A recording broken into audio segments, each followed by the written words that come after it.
where they're misrepresenting us, claiming us to be something other than what we're not. This is true to this day. They do this with hip hop music. They have everybody around the world thinking black men are a bunch of buffoons who just want to sit around and get high and drunk and kill each other, and they hate their women and don't want to take care of their kids, and the stereotypes get reinforced every day. I saw something where there was some NBA player who married a lady and got her pregnant and then divorced her like 6 months into the pregnancy.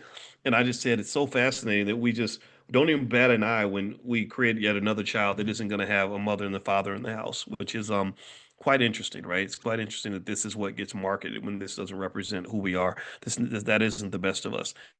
So the next section says Yankee Doodle may have African roots. Yankee Doodle, a popular national song of a century ago, may have an African origin.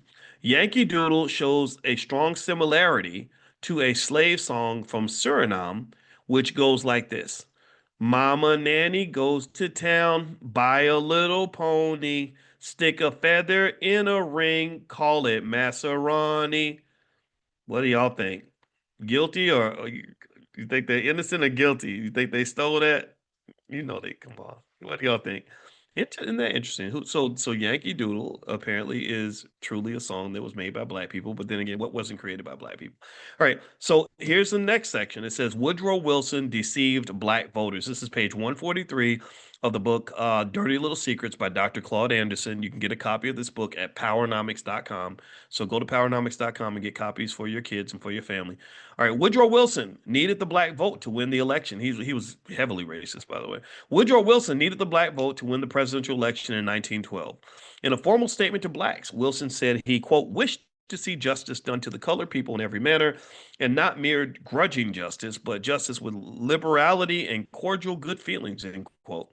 Wilson further stated, quote, I want to assure them, the Negroes, that should I become president of the United States, they may count on me for absolute fair dealing, for everything by which I could assist in advancing the interests of their race in the United States, end quote. With such a public pronouncement, black leadership abandoned the Republican Party and rushed to support Wilson.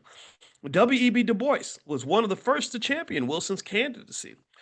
He was followed by Booker T. Washington, the NAACP, the National Independent League, and the Colored National Democratic League. Black America responded to their leadership and gave Wilson their votes. Their 100,000 votes put Wilson over the top and into the White House.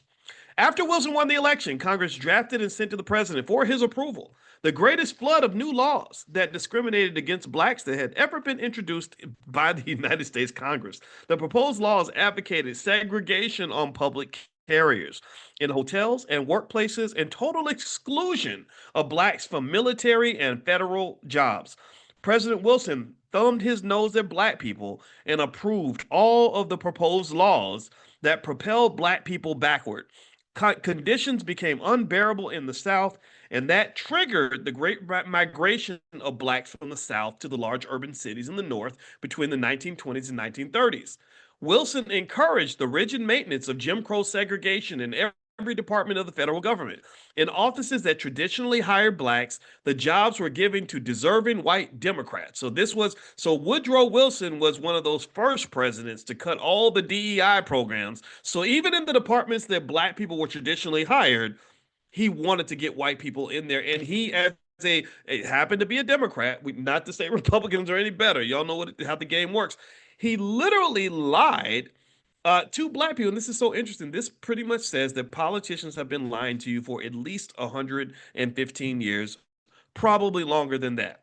Right. So he got black people to vote for him by promising to do all these wonderful things. Does that sound familiar? Anybody ever seen that before? Right.